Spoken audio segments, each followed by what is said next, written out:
Ram, Jai Ram, Jai Jai Ram.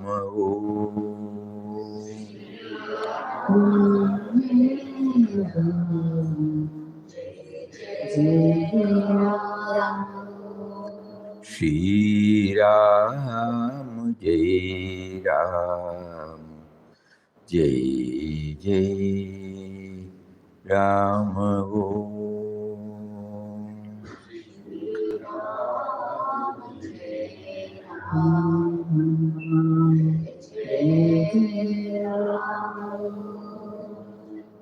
Shri Ram, Jai Ram, Jai Jai Ram. Om Shri Ram, Jai Ram, Jai Jai Ram. Hari Om to everybody. Hari Om, Pranam. Pranam, Swamiji. Pranam. As devotees or sadhakas,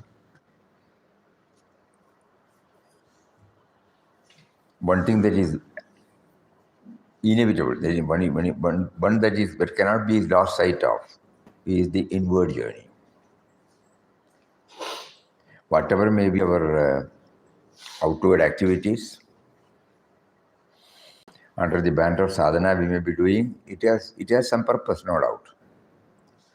Probably we can make it that it is trying to shape the mind, to tune the mind, to tutor the mind to go inward, and then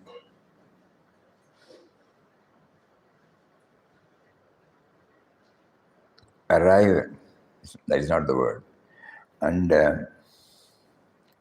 sublimate into that truth.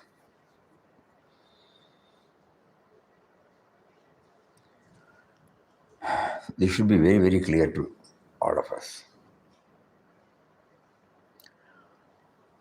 Even if we get a short time, if this is very clear to us, we will be trying. No? We will be trying to get that glimpse. That is our ultimate aim. That is why this chapter is mentioned as meditation, the only way. But mind is the only vehicle through which we can travel. And now we know the mind has no entry there. Beyond certain level, there is no entry. You have no other vehicle other than the mind. And you have no other choice but to take the mind inside. But the mind, after some time, cannot lead us. It will not lead us. So probably we can take it, though it is not absolutely right, that expression, but we can take it that the mind trains to evaporate itself, to sublimate itself, to become non-existent. The stillness of the mind is that, where thoughts cease. Beyond that, everybody has tried their level best to convey to us, but beyond that, nothing can be conveyed. So it is the mind, So the mind is responsible for this.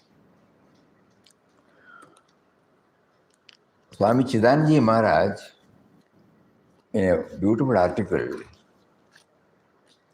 convert your mind into a liberator.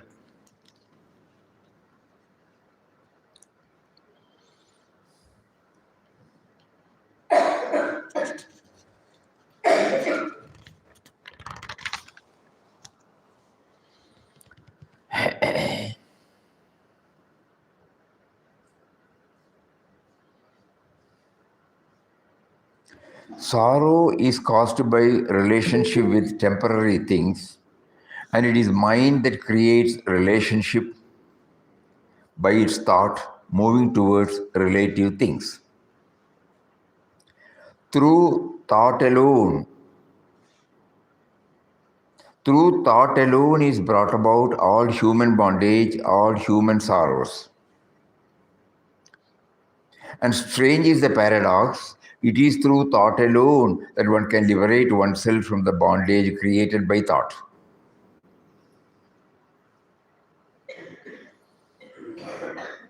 Unless we apply our mind closely, As strange is the paradox, it is through thought alone that one can liberate oneself from the bondage created by thought. The one and only way of overcoming the state created by thoughts, moving in a certain direction, is to undertake the heroic task of purposefully making the mind to go in the one direction in which the mind becomes the liberator. Sorrow then begins to recede until it gradually fades away and vanishes. The secret of sorrowlessness is to undertake this purposeful direction of thought, not toward the relative, but toward the absolute. Recognizing this, the wise seeking soul realizes the way is through consciously directing my mind and my thoughts toward the divine, toward the source of my being, toward the indwelling presence of the Supreme Reality in the very center of my being, toward that being who is everywhere, nearer than the nearest, more proximate to me than myself. Wherever the senses move, let me make the mind recognize the presence of the divine there, even in that object.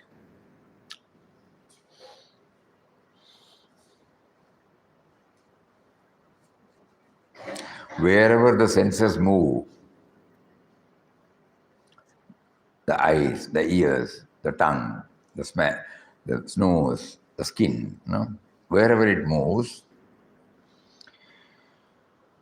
let me make the mind recognize the presence of the divine there, even in the object.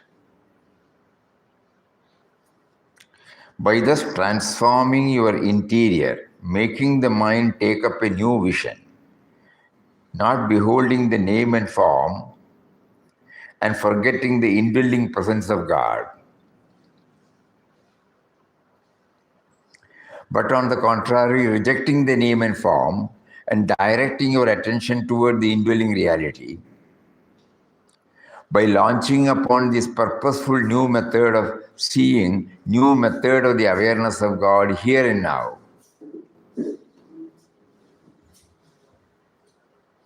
Here mind changes its entire role. Instead of taking you towards bondage, it now becomes the instrument to move you toward the moksha or liberation. Manayeva manushyanam karanam bandha mokshayoho. Mind alone is the cause of bondage and liberation of human beings. God is here and now. If you think in this way, you dwell in God. This is the world I am caught in. If you think of the world in this way, you are caught in the world. Manayeva manushyanam karanam bandha mokshayoho. Verily, you have to decide whether you will make your mind a gift of God or whether you will make your mind a net in which you are caught and struggling.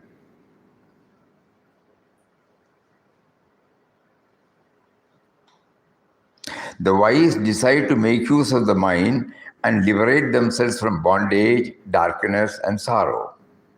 Those who are not wise, who dwell in folly, allow themselves to be made use of by the mind, and this gift of God becomes a source of affliction, our greatest problem. They refer to it as a gift from God because it is the highest endowment.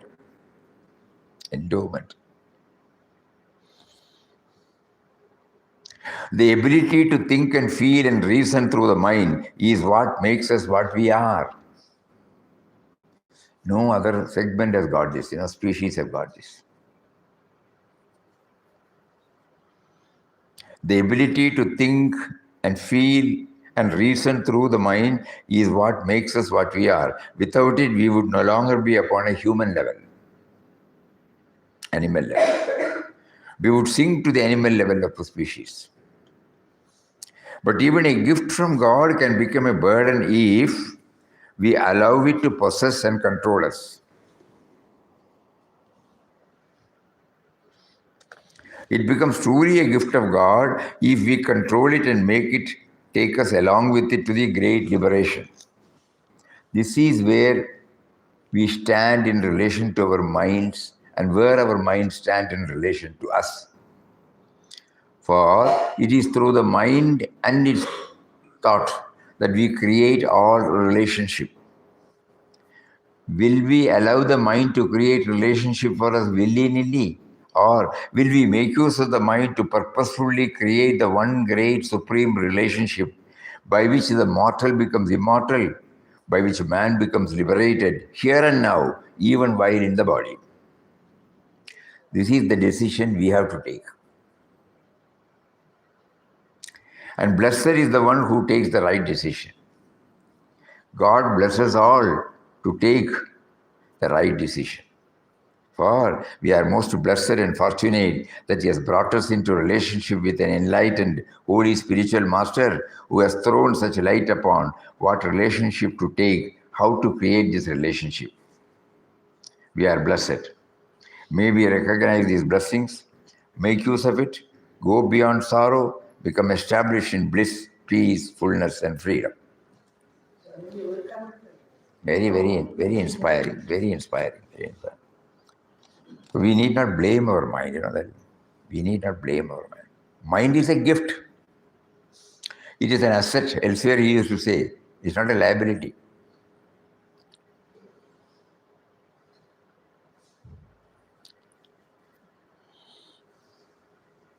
But it can also become a bondage.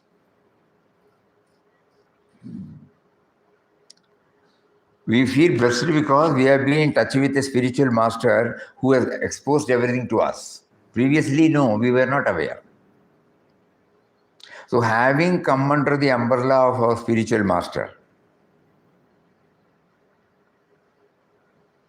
and if we don't try to understand the gift, the wonderful gift given to us by God, then we are missing the bus, that's all.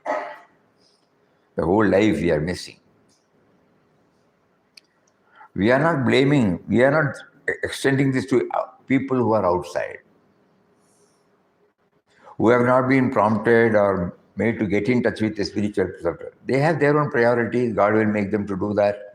At the appropriate time only, He will make them know. But in our case, no. We can't take refuge. We have been given the wonderful opportunity to get in touch with Mahatmas who have scaled the heights and whose teachings keep on hammering this truth that mind is a gift, make use of it properly. All these things come because of this chapter, meditation. Sorrow is caused by a relationship with temporary things. And it is mind that creates relationship by its thought, moving towards relative things.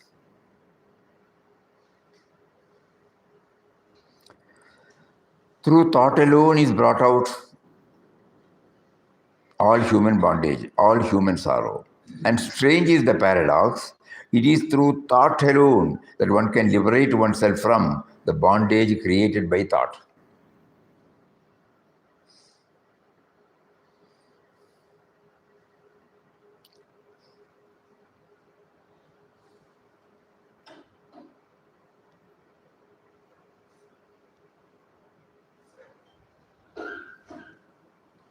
The one and only way of overcoming the state created by thoughts moving in a certain direction is to undertake a heroic task of purposefully making the mind to go in one direction in which the mind becomes the liberator.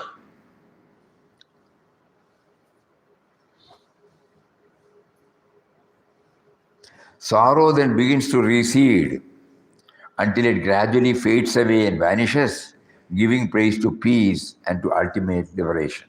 Same mind.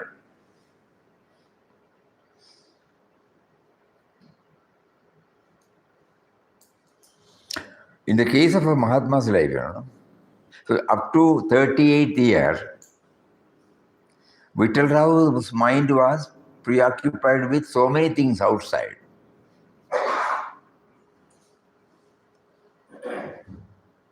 "38 years, out of which suppose if you delete 6 or 7 or 8 hours, 8 years, 30 years, the mind had, like all of us, it had its own priorities, preferences, likes and dislikes, bondages, cravings, infatuation, attachment, possessiveness, everything was there.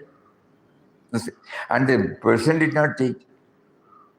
And at the stroke of that particular day, in 1920, the same mind started turning towards that which is to be concentrated upon. And the result is that in such a short time, in 2 years, the mind liberated him.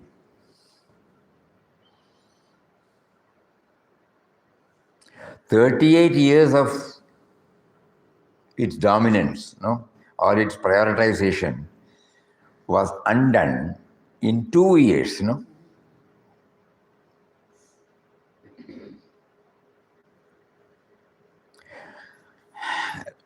The secret of sorrowlessness is to undertake the purposeful direction of thought, not toward the relative. Okay. Recognizing the wise seeking souls realizes the way is through consciously directing my mind and my thought toward the divine, toward the source of my being, toward the indwelling presence of the Supreme Reality, in the very center of my being, toward that being who is everywhere, nearer than the nearest, more proximate to me than myself.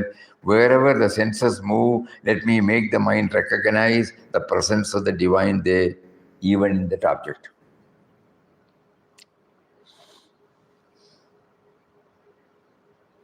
This is how the mind is slowly set into this. How does it become a liberator, By thus transforming your interior, making the mind take up a new vision, not beholding the name and form and forgetting the indwelling presence of God,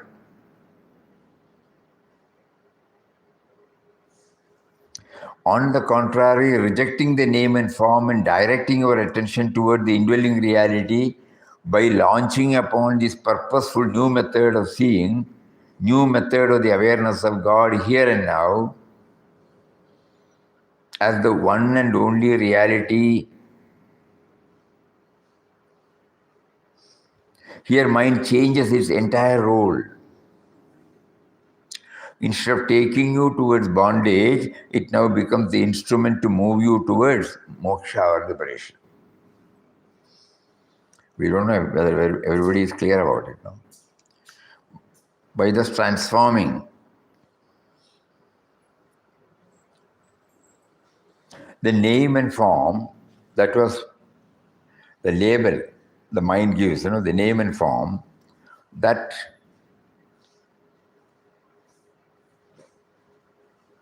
is the veil, that is the curtain that does not allow us to see the indwelling reality.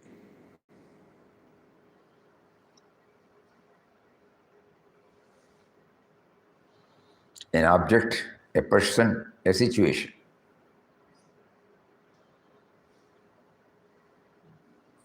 So a person who is committed, he will always try to go beyond that. Yesterday, Puja Swamiji, when we see a person, he is not seeing the person. Consciousness, right from the entire head to toe. He said pervading every atom of the body. Atom of the. So the consciousness, he was removing the name and form. Then only he can say it is consciousness from every atom or every cell of the being. When can we see that? Just imagine. So initially it is a must to remove the name and form and see the inner content. And then afterwards it doesn't matter at all. Because the name and form continue to be there. We won't belittle it, but at the same time, we are in touch with the essence. Ah. And wherever the senses move, previously we were naming it as sense object. Now here Puja Swamiji, Chidanji Maharaj says, we see it as recognize the presence of the divine there even in that object.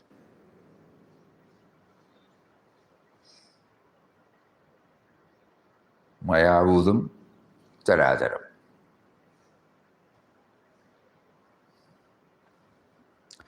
By thus transforming your interior, making the mind help take a new vision, not beholding the name and form and forgetting the indwelling presence of God, but on the contrary, rejecting the name and form, directing our attention toward the indwelling reality by launching upon this purposeful new method of seeing, new method of the awareness of God here and now, in us and in all things, as the one and only reality that there is. Man becomes taken up into a state of God consciousness upon the psychological level or God awareness upon the mental level.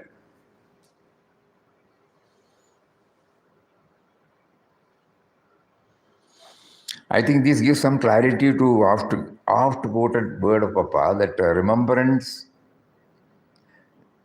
chanting helps us to remember. Remembrance should take us to God consciousness. God consciousness leads us to stillness. Here, mind changes its entire role.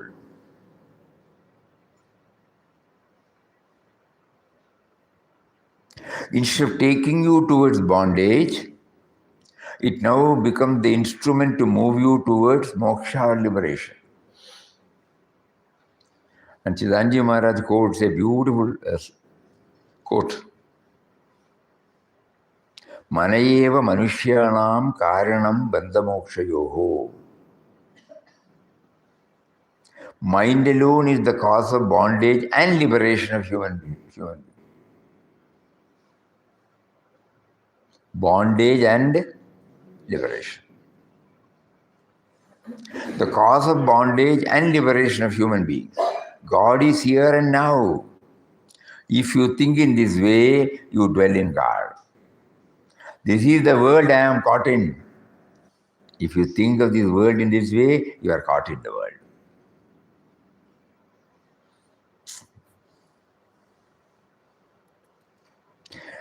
Now, probably to some of us, the words of Papa will become clear. World as world is unreal. World as God is real. When you wrote the book, World is God. No? World as world is unreal, changing. The same mind now graduates and realizes the world as God. Nothing changes outwardly, you know.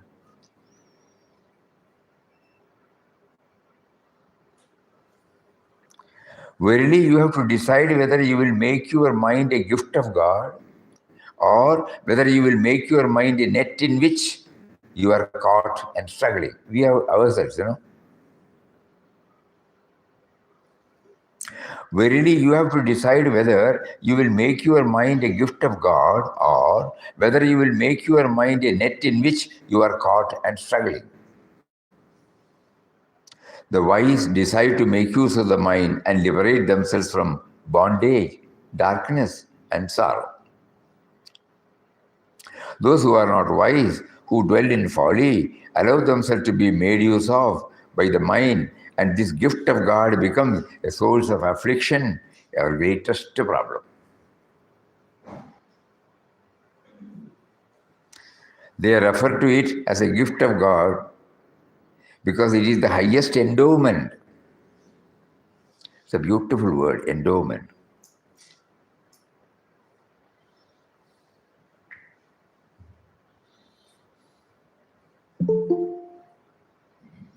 From there, it's a perennial source of endowment. It's a perennial source of support.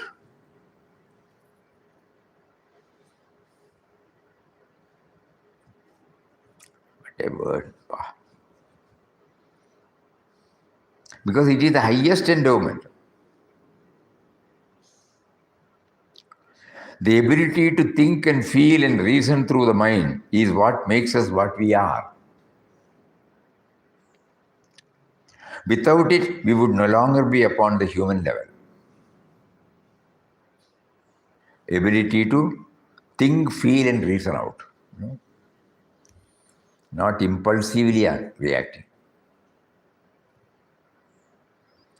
But even a gift of God can become a burden if we allow it to possess and control us.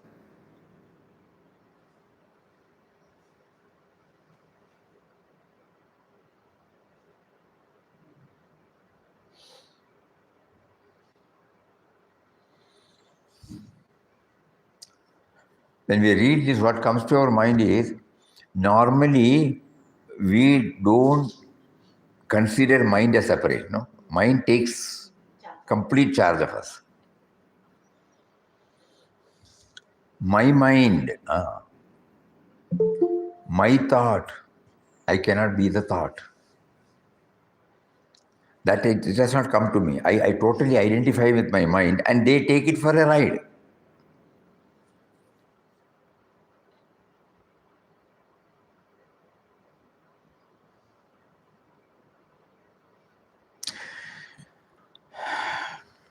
Even a gift from God can become a burden if we allow it to possess and control us.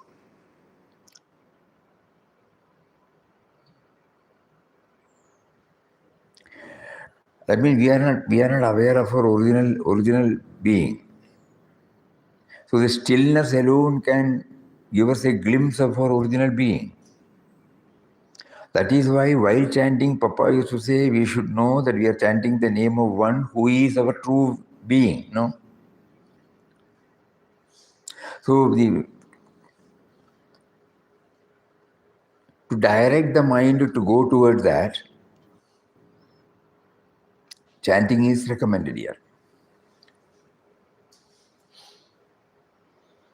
Chanting with the right perspective makes us aware that the mind is a gift.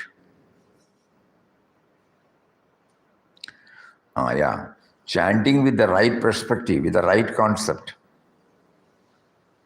makes us aware that God has gifted this mind to liberate ourselves from the clutches of all limitations.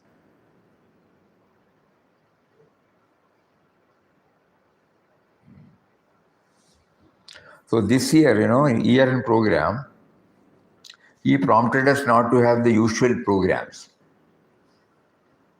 Somehow he gave the idea Namotsav. We were not very clear. Mostly, everything will be in English. We also spend a lot of time talking. Some saints will come, they will also share some thoughts. Go back.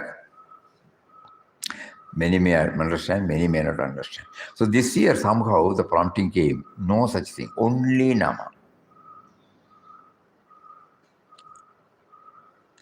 Then they started thinking, okay, Nama, 6 hours, 5 hours, please. In 90s or even early 2000, on the 7 days, we used to have Akandaramna, round the clock, one day. Like that, 7 days in a year. We are watching what happened. Have you been able to go within? No. So Namotsav, he is directing us so that what is expected to be, through the chanting. For that principle, we will give preference, we will give thrust. We did not have any idea.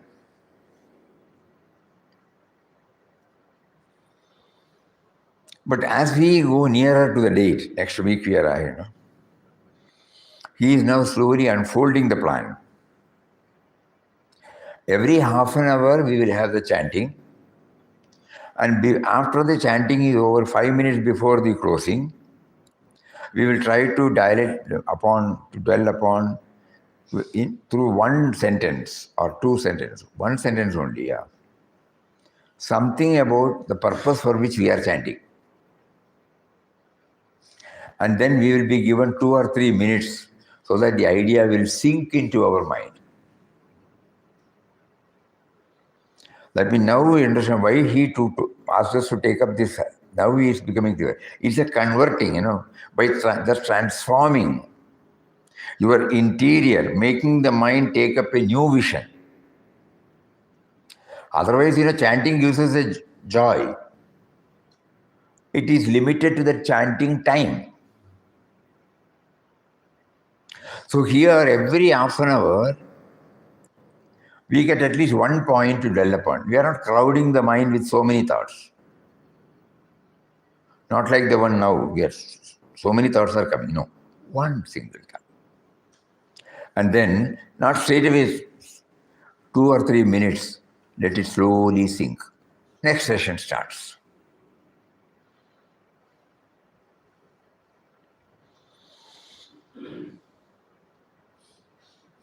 Suppose we practice these 5 days, there are 8 sessions, 40 sessions are there.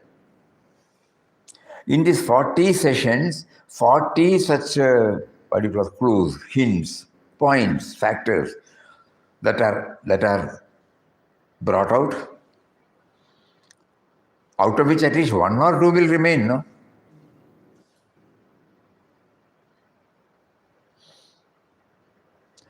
To know the real purpose of the mind given to us.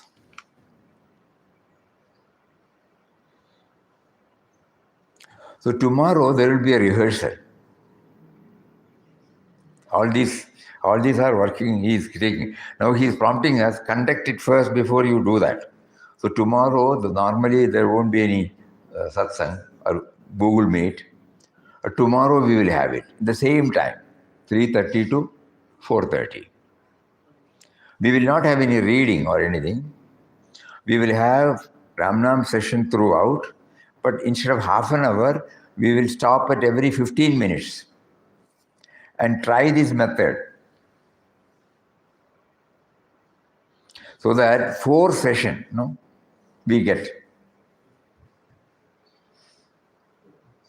And if there are any areas of improvement, if God directs us, we will make it pakka, so that from 27th onwards till 31st, every day the program will start at 9:30. It will go on till 12 o'clock. Arati,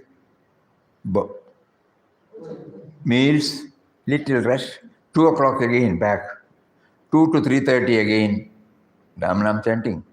And then it will be followed by 2 hours bhajan. This is all this year program. The trust is given for connecting ourselves through the name, not chanting, but we have connecting. A conscious effort is made to connect ourselves with the core of our being through chanting. The mind may not easily cooperate, but when once this is set, just like we are trying in the morning now, some idea. And mysteriously he is bringing it. So probably tomorrow when the word rehearsal came, he is giving us why we are doing it. So here the mind changes its entire role. Instead of taking you towards bondage, it now becomes the instrument to move you towards liberation.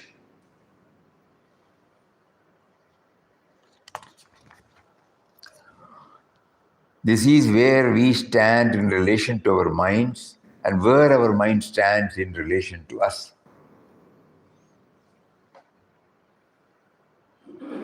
For it is through the mind and it is through that we create all relationship, Will we allow the mind to create relationship for us willy-nilly? Or will we make use of the mind to purposefully create the one great supreme relationship by which the mortal becomes immortal?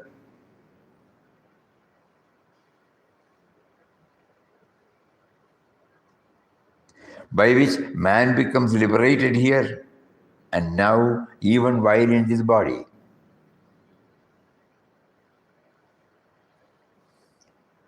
This is the decision we have to take. Here also nothing is imposed. We are given 100% democratic freedom to choose. Blessed is the one who takes the right decision. God blesses all to take the right decision. For we are most blessed and fortunate that He has brought us into relationship with an enlightened, holy spiritual master who has thrown much light upon what relationship to take, how to create this relationship.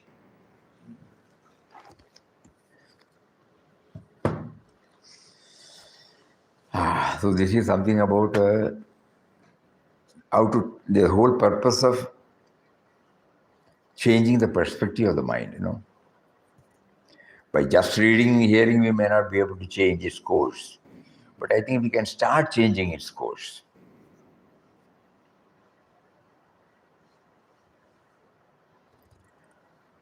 And in this connection, we also would like to go through some of the words of Papa.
When you sit silently, words of Papa,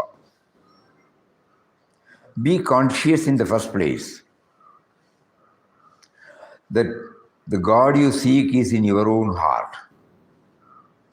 And then mentally repeat His holy name or the mantra that you have received from your spiritual preceptor.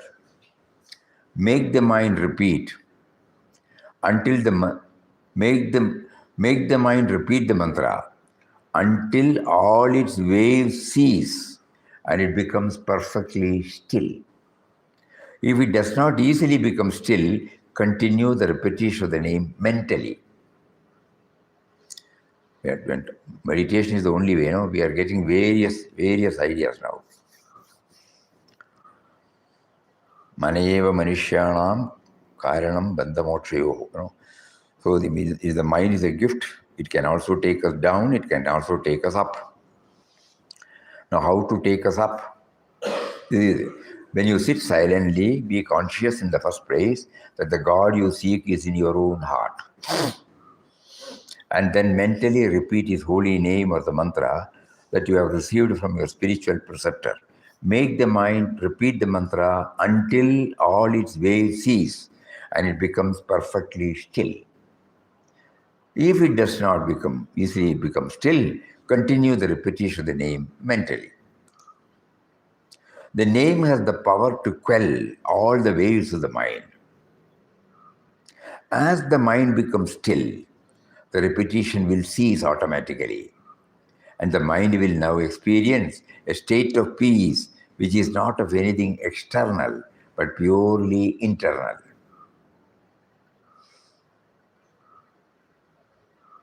That means the peace comes from the depth of your own being. This is from God within you. So the first thing you have to do is to repeat God's name mentally to curb the restless mind and its outgoing tendency. To keep the mind under control, name is the most powerful means.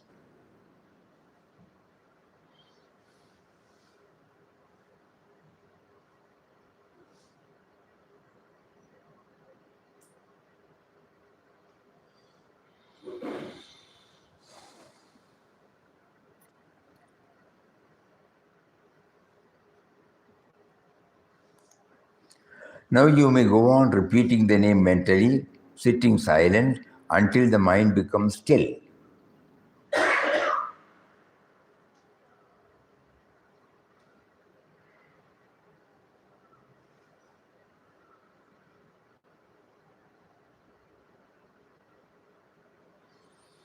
Sit like that for half an hour or any period up to half an hour. It stops. It must stop by itself. You should not force the mind in any way. You must also be sitting in a relaxed condition. Do not be stiff. Let your body be erect, because in the erect position it is that you can be alert and be watchful. Some clues,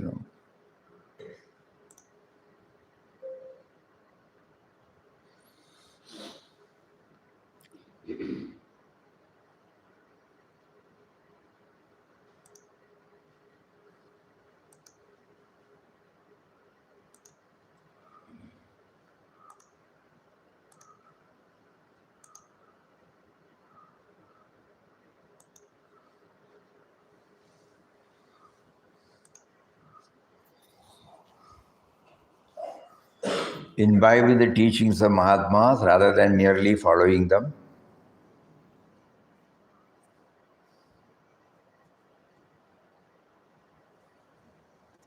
Imbibe their teachings. Ultimate aim of meditation is to still the mind and to view all activities from that plane. The outcome of meditation expresses through concentration, perfection, dedication.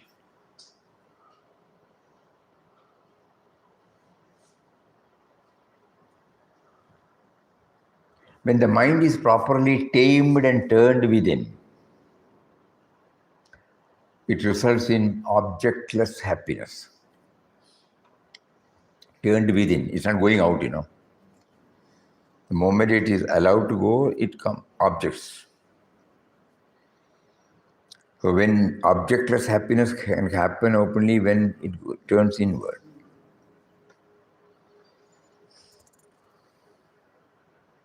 For that, we have to go to the source. For that, the chanting helps us to detach ourselves from the chanting. And finally, the chanting stops and the witness alone remains. Witness consciousness remains.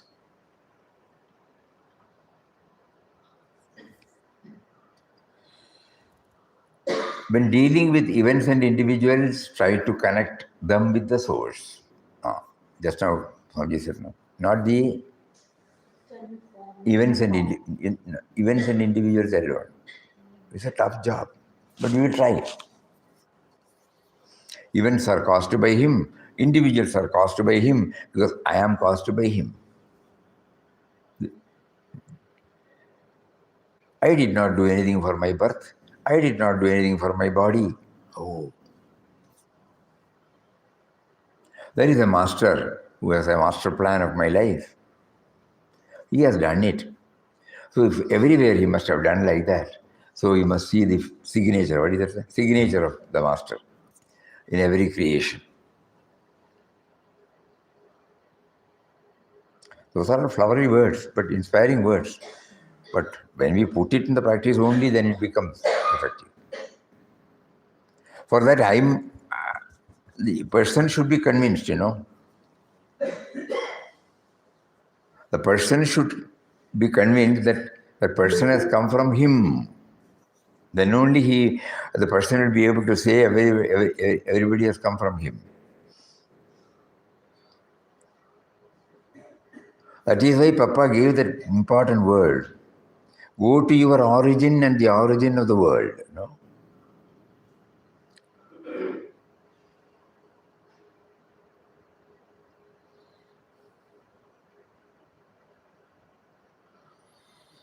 Solitude aids inward journey to the source of all sources. So some we have to shut down, Then only we'll be able to do that. From our car, for some time. We want to learn cycling. We set apart a time for that now. We want to learn driving. We set apart swimming. Studies. To the exclusion of all other, we concentrate. Otherwise, we will not be able to master it. Same thing. So solitude means from the relief from our common run of life, common routine, daily routine.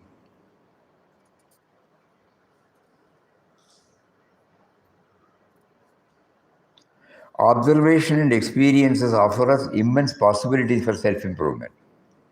So in this, not that we have to, when you close our eyes, not that we keep mum, there are so many things which can be observed, so many things can be experienced. Normally, we take everything as granted. We don't. It doesn't get registered, stamped. So when we do that, observation and experience offer us immense possibility for self-improvement. And probing nature can also lead to the source.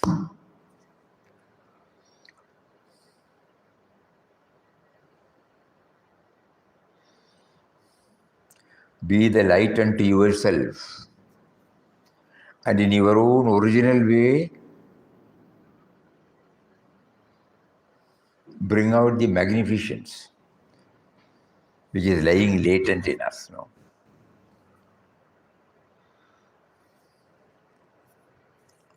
A very, very important aspect in our spiritual journey.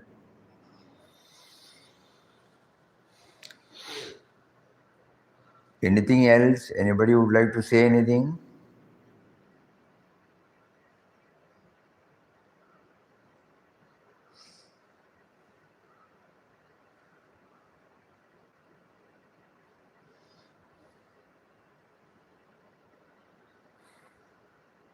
All salient features are to be taken for granted each and every day. Correct.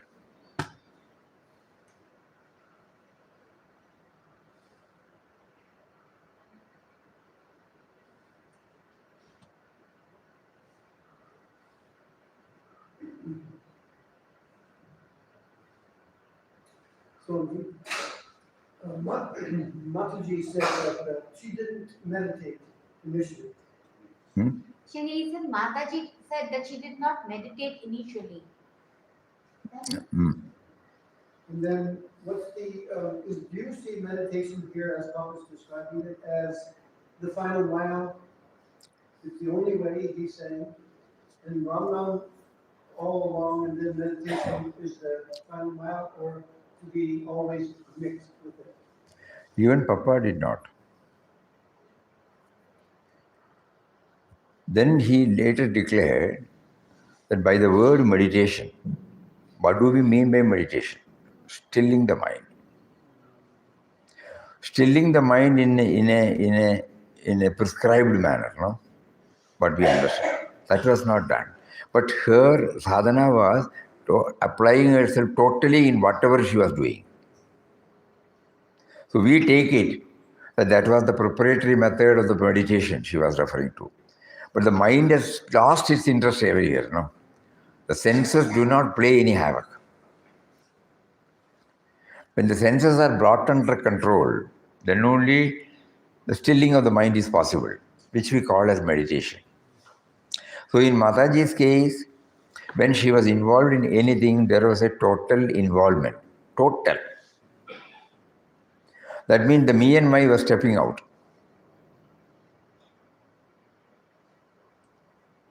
In spite, if you compare Papa's and Mataji's sadhana day, Papa at least left, everything. Mataji even did not do like that. She was blessed to have that. By intense sadhana, she was able to feel both God, world as world is unreal, world as God is real. So she did not feel like taking any step which Papa took. That is why Papa used to always say, she is my Guru.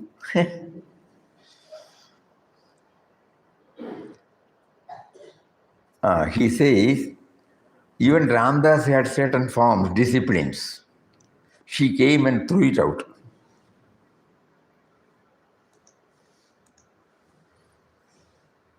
Very touching word. Yes, now that when this question is raised, we get more clarity about it.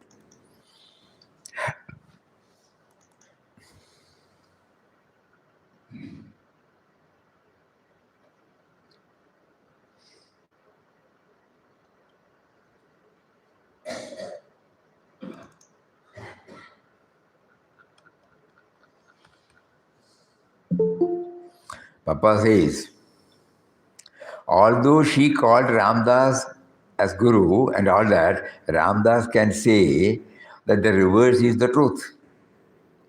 Nobody knows that, and she does not want to make anybody know it. And if she hears Ramdas talking in this trail, she will take objection. What are you talking? To that extent, she is selfless. To that extent, she is egoless. Ramdas can tell you she came prepared for it.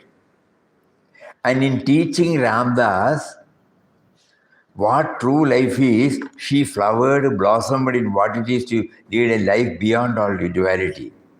Live in the absolute impersonal reality and then look and move in the world. See, live in the absolute impersonal reality and then look and move in the world. This lesson she came to teach Ramdas by practicing it before him. Ramdas was having his own experiences, but was clinging to certain forms. Forms means some forms of life controlled by certain regulations, certain rules, which she came and broke all of them into pieces. She puts everything on Ramdas. That is the beauty of her life.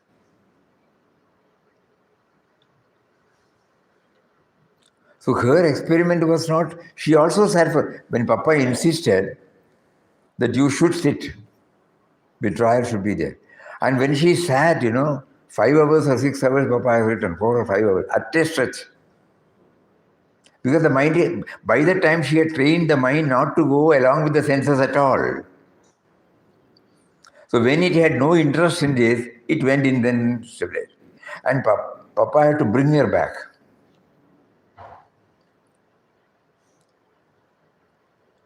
And at that time, when Mataji resisted, she said, that is okay. Then he said, no, then only that you are not, it's not a comprehensive realization. That means you are shutting off something, Oh, correct.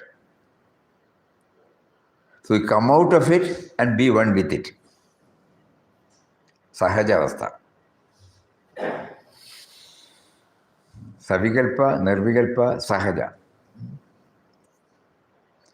Sahaja means it is with her throughout. Is that when Papa changed to white? Was No, that because of Mataji or No. not related? No. In fact, Mataji was against. In the sense, from the Laugika angle, from the Vyavaharik angle, it sends a different message. Anybody can put in anybody. Papa was prompted and he gave the reason why he did that. It was distancing him from the rest of the creation. And one more thing, he quoted karma sannyas and karma yoga. Later on, when we go through Bhagavad Gita, it is mentioned, the same question was asked by Arjuna, and Krishna answers, though both are same, both are equal in its importance, still Karma Yoga is preferable to Karma Sannyas. So then he said, Ramdas was prompted to shift so that he can now become one with everybody. This is distancing ourselves from the rest of the people. Mataji did not change her clothes, did not change her name. It is unique.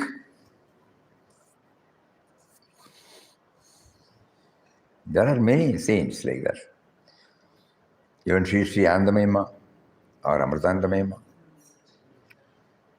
Of course, name would have changed in her case. Ramana Bhagavan did not change.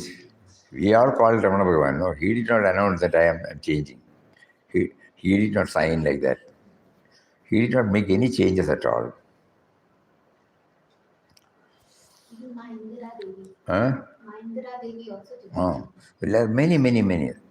So, although she called Ramdas Guru and all that, Ramdas can say that the reverse is the truth. Nobody knows that, and she does not want to make anybody know it. And if she hears Ramdas taking in this trail, she will take objection. What are you talking? To that extent, she is selfless. To that extent, she is egoless. Ramdas can tell you she came prepared for it. And in teaching Ramdas what true life is, she flowered, blossomed in what it is to lead a life beyond all duality. Live in the absolute impersonal reality and then look and move in the world. This lesson she came to teach Ramdas by practicing it before him. Ramdas was having his own experiences but was clinging to certain forms. Forms means some forms of life controlled by certain regulation, some rules, which she came and broke all them to pieces.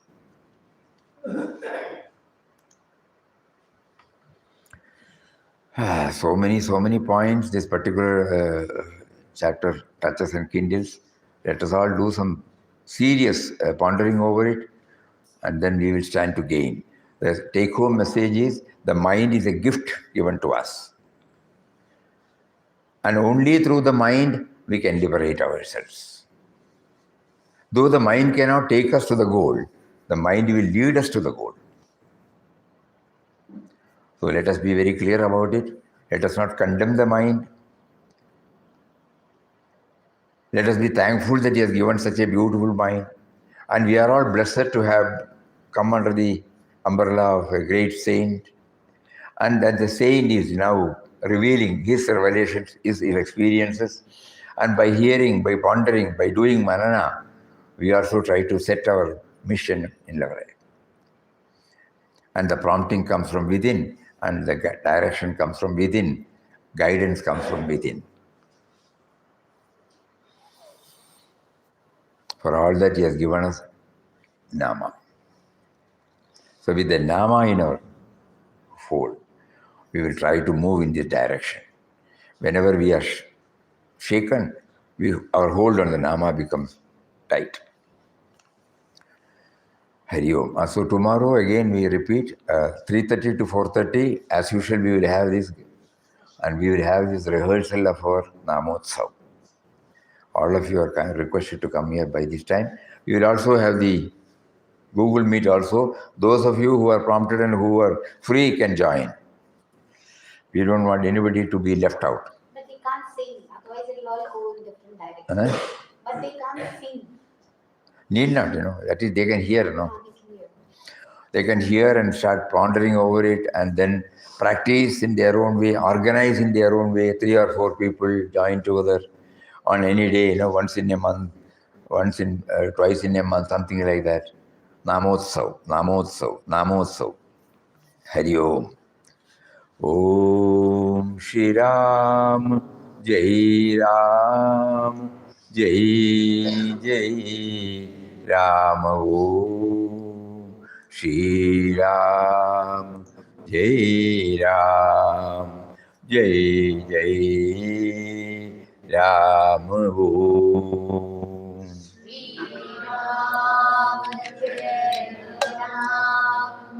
Jai Jai Ram. Shri Ram, Jai Ram. Jai Jai Ram. Shri Ram, Jai Ram, Jai Jai Ram.